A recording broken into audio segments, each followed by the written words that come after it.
안녕하세요. 저는 공익법센터 어필에서 일하는 김종철 변호사입니다. 오늘 제가 소개해 드리려고 하는 책은 베나비부라는 사람이 쓴 타자의 권리라는 책입니다. 이 베나비부 교수는 예일에서 정치 철학을 가르치고 있는 사람인데요. 이 타자의 권리를 통해서 정치적인 공동체의 성원권, 그 정치적인 공동체의 구성원이 되는 권리에 대해서 이 얘기를 하고 있어요. 정치적인 공동체의 성원권이라는 것은 사실 다양한 층위를 갖고 있는 거거든요.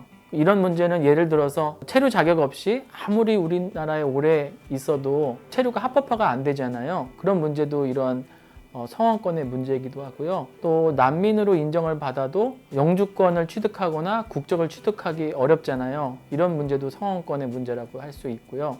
이주민의 자녀의 경우에는 한국에서 태어났음에도 불구하고 가족관계 등록부에 등록을 할 수가 없는 그런 상황인데 이런 것도 또 관련이 있는 거죠. 또 60년 전에 무국적자 지위에 관한 협약에 우리나라가 비준을 했는데요. 그렇게 비준을 하고도 한국에서 무국적자를 확인하고 또 무국적자에게 일정한 권리를 주는 그런 절차는 전혀 없거든요. 이것도 결국은 성원권의 문제라고 할 수 있습니다.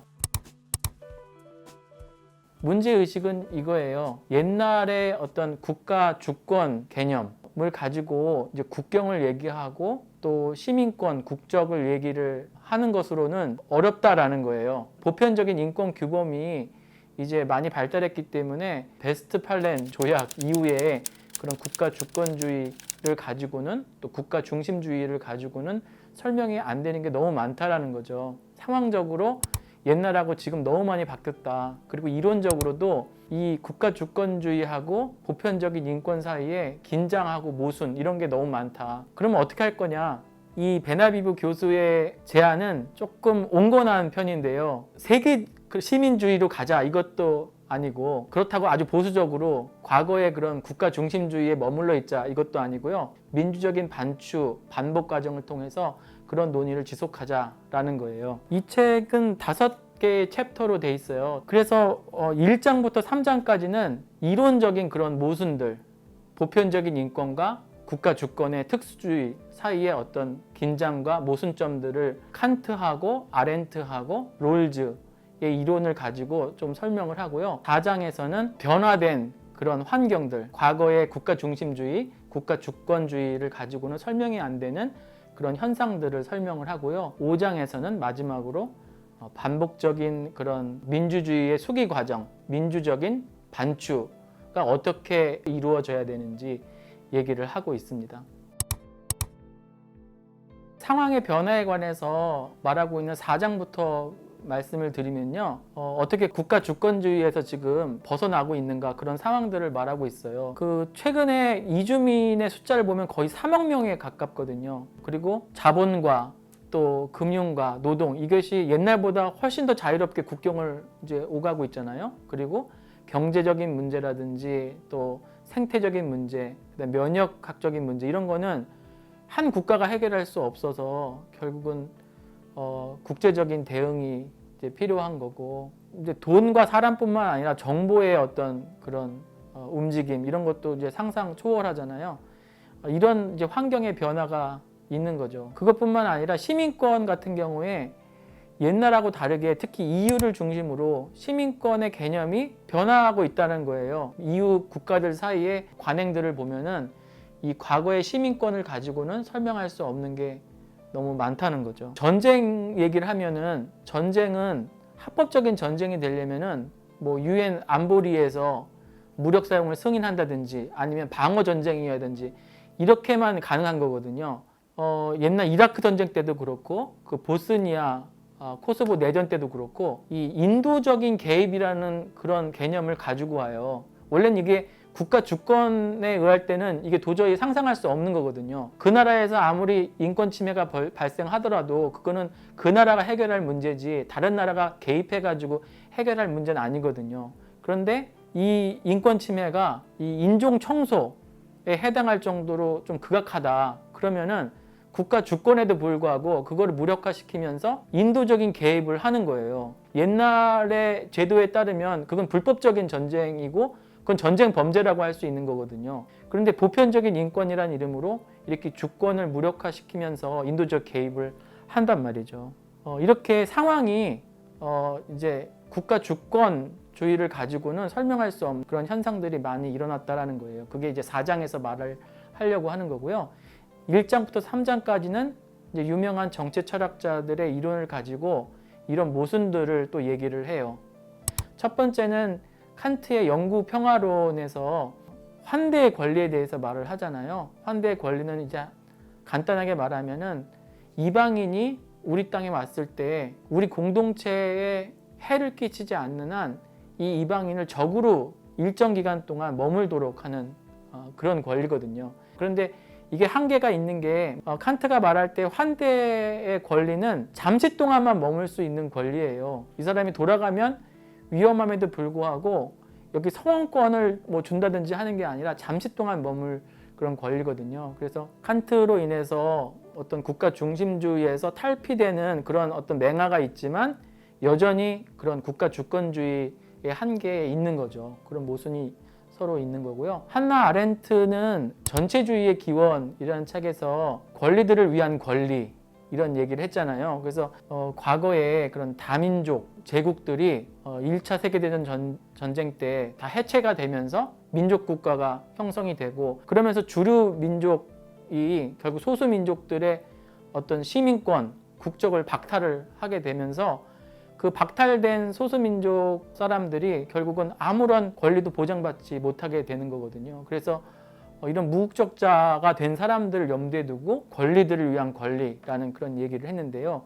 한나 아렌트는 이 권리들을 위한 권리, 이 두 번째 권리라는 것은 인간이라면 누구나 사실은 누려야 되는 그런 권리다라고 이렇게 생각을 했지만 현실적으로는 인권을 보장하는 주체가 결국은 민족 국가가 될 수밖에 없으니까 결국 그 두 번째 권리는 결국 일정한 국가 공동체의 성원권이 될 수밖에 없다라고 한 거예요. 그래서 보편적인 인권의 어떤 개념하고 국가의 특수성 또 국가의 주권 요거하고 긴장하고 모순되는 그런 관계가 드러나게 되는 거죠. 세 번째로는 이제 롤스의 정치적 자유주의, 만민법 이 책에서 나온 민주주의 사회에 대한 설명을 가지고 이제 이야기를 하는데요. 롤스가 민주주의 사회를 얘기할 때 이주를 전혀 생각하지 않았다는 거예요. 자기의 가설에. 왜냐하면 이주라는 것이 들어오는 순간 이게 너무 복잡하고 엉망진창이 되니까 아예 이주가 없다는 전제하에서 논의를 한다는 거죠. 그러면 이제 국제사회의 어떤 정의는 어떻게 이제 이루어지냐면 국가 간의 배분, 자원의 배분을 통해서 이런 정의를 이제 이루어 간다라는 거거든요. 이제 베나비브는 이런 민주주의 사회를 얘기하면서 국제적인 정의 또 국가의 정의를 얘기하면서 성원권을 염두에 두지 않고 이야기하는 게 너무 모순이라는 거예요. 그리고 자원의 배분을 가지고는 국제적인 그런 정의에 대해서 얘기할 수 없다. 그래서 정의로운 배분이 아니라 정의로운 성원권 논의가 되어야 된다라는 거예요. 베나비브는 이 성원권의 문제를 얘기하면서 상황적인 변화를 설명하고 또 이론적인 그런 모순들, 칸트나 아렌트나 롤즈에서 가져와서 이론적인 그런 모순들을 이렇게 드러내면서 이 성원권의 논의는 결국은 국가 중심주의, 또 국가 주권주의 이걸로 치우칠 수도 없고 또 세계 시민권주의로 또 갈 수도 없고 그 사이에서 균형을 찾아야 되는데 그 균형 찾는 방식이 바로 민주적인 반추 과정을 통해서 이루어진다는 거예요. 그럴 때 이 국경 개념은 완전히 없는, 국경이 없는 그런 것도 아니고 국경이 굉장히 타이트한 것도 아니고 느슨한 국경, 구멍이 있는 국경이라고 이렇게 본 거예요. 이 베나비브 교수가 그 말한 그런 모순들, 보편적인 인권 규범하고 또 국가 주권주의 사이의 그런 긴장과 그런 딜레마 이런 거는 사실 저도 지난 10년 동안 아니 15년 동안 일하면서 많이 좀 생각을 한 부분이기도 해요. 예를 들어서 난민은 박해를 받을까 봐 돌아갈 수 없는 이주민이잖아요. 그렇기 때문에 난민의 개념 안에 이주민이라는 그런 이주의 요소가 들어있어요. 근데 난민하고 똑같은 그런 박해 상황에 있지만 이주하지 못하고 국내에 머물 수밖에 없는 사람들, 그 사람들을 이제 국내 실향민이라고 부르잖아요. 사실 이 사람들이 겪게 되는, 또 겪을 박해는 사실은 차이가 없는데, 한 사람은 이주해 왔고 한 사람은 이주하지도 못한 그런 상태에 있는 거죠. 근데 난민은 국제사회에서 보호를 하고요. 국내 실향민은 여전히 그 박해 가운데 있어야 되거든요. 이런 것도 좀 일하면서 겪게 되는 딜레마이기도 하죠. 시민권과 인권과 관련해서도 마찬가지예요.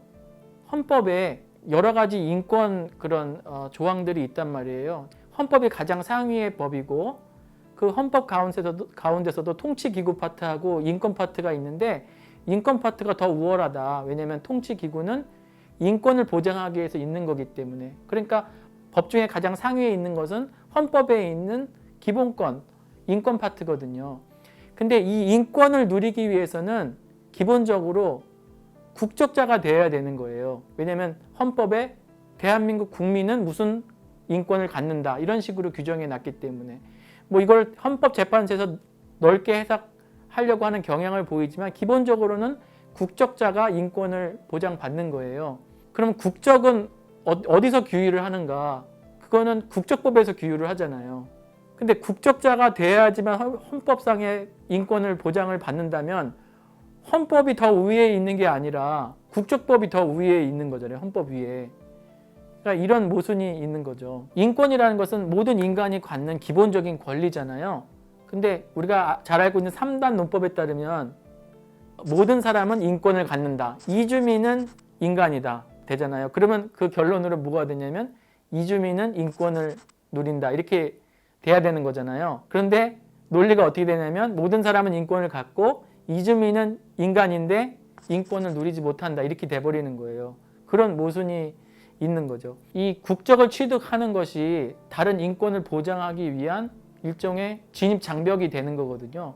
그런데 우리가 시민권, 국적을 어떻게 취득하게 돼요? 대부분의 경우에 자기의 선택이나 어떤 자기의 능력으로 취득하게 되는 게 아니잖아요. 이러한 국적과 시민권은 주어지는 거잖아요. 그런데 이 주어지는 것 때문에 결국은 엄청난 차이가 발생한다는 거죠. 국적이 있어야지 나머지 인권을 누리기 때문에.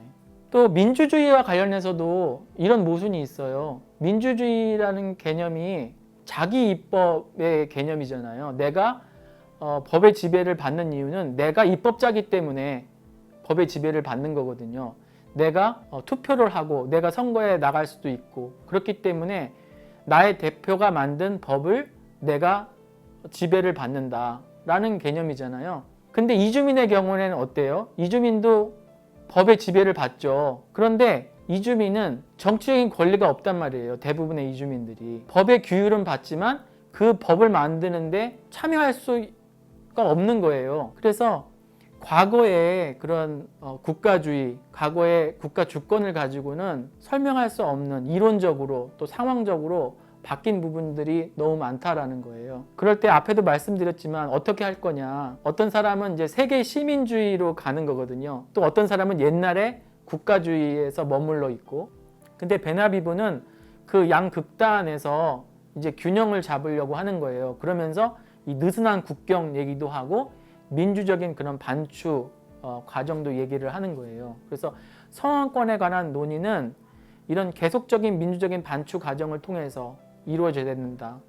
그러려면 이 상황이 바뀐 것도 봐야 되고, 또 근본적인 원칙, 그런 규범도 계속해서 봐야 된다는 거예요. 그리고 이 성원권에서 배제되고 있는 사람도 이 대화 속에 참여할 수 있도록 해야 된다는 거죠. 우리 사회에서도 이 양극단, 글쎄요, 뭐 세계 시민주의를 주장하는 사람이 누가 있을지 모르겠는데, 주로 이제 정부들하고 얘기해 보면은 완고한 어떤 국가 주권주의 입장을 벗어나지 못하고 있는데, 이런 민주적인 반추 과정이 좀 필요한 것 같아요. 그러면서 장기로 체류하고 있는 그런 미등록 이주민들 어떻게 합법화할 것인가, 그런 논의도 이렇게 민주적인 반추 과정을 통해서 이야기해야 되고, 난민들이 영주권과 국적을 받는 그런 문제들, 또 여기서 태어난 이주민들의 자녀들이 성원권을 갖는 문제들, 이런 것도 그냥 평행선 싸움이 아니라 이런 민주적인 반추 과정을 통해서 논의를 해야 된다.